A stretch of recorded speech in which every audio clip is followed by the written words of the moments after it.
சென்னையை அடுத்த கிழக்கு தாம்பரம் நாதமுனி கோவில் தெருவை சேர்ந்தவர் சுகிதா.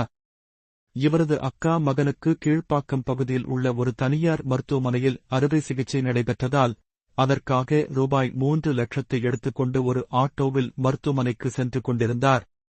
ஆட்டோவை அவரது சகோதரர் லூர்து ராஜ் ஓட்டிய நிலையில் அமெண்டக்கரை பூந்தமல்லி நெடுஞ்சாலையில் உள்ள ராஜோவன் ஓட்டல் வாசலில் ஆட்டோவை நிறுத்திவிட்டு சாப்பாட்டு வாங்குவதற்காக சுகிதா உள்ளே சென்றுள்ளார். லூர்து ராஜ் மட்டும் ஆட்டோவில் தனியாக இருந்ததை பார்த்த மர்ம நபர்கள் ஆட்டோவின் பின்புற சக்கரம் அருகே 10 ரூபாய் பணம் கிடப்பதாக கூறினர். உடனே லூர்து ராஜ் அந்த பணம் என்னுடையதுதான் என்று கூறிக்கொண்டு பணத்தை எடுக்க சென்றுள்ளார். அப்போது அடையாளம் தெரியாத நபர்கள் சுகிதா ஆட்டோவில் வைத்திருந்த 3 லட்ச ரூபாய் பணப்பையை திருடிக்கொண்டு இருசக்கர வாகனத்தில் தப்பிச் சென்றனர்.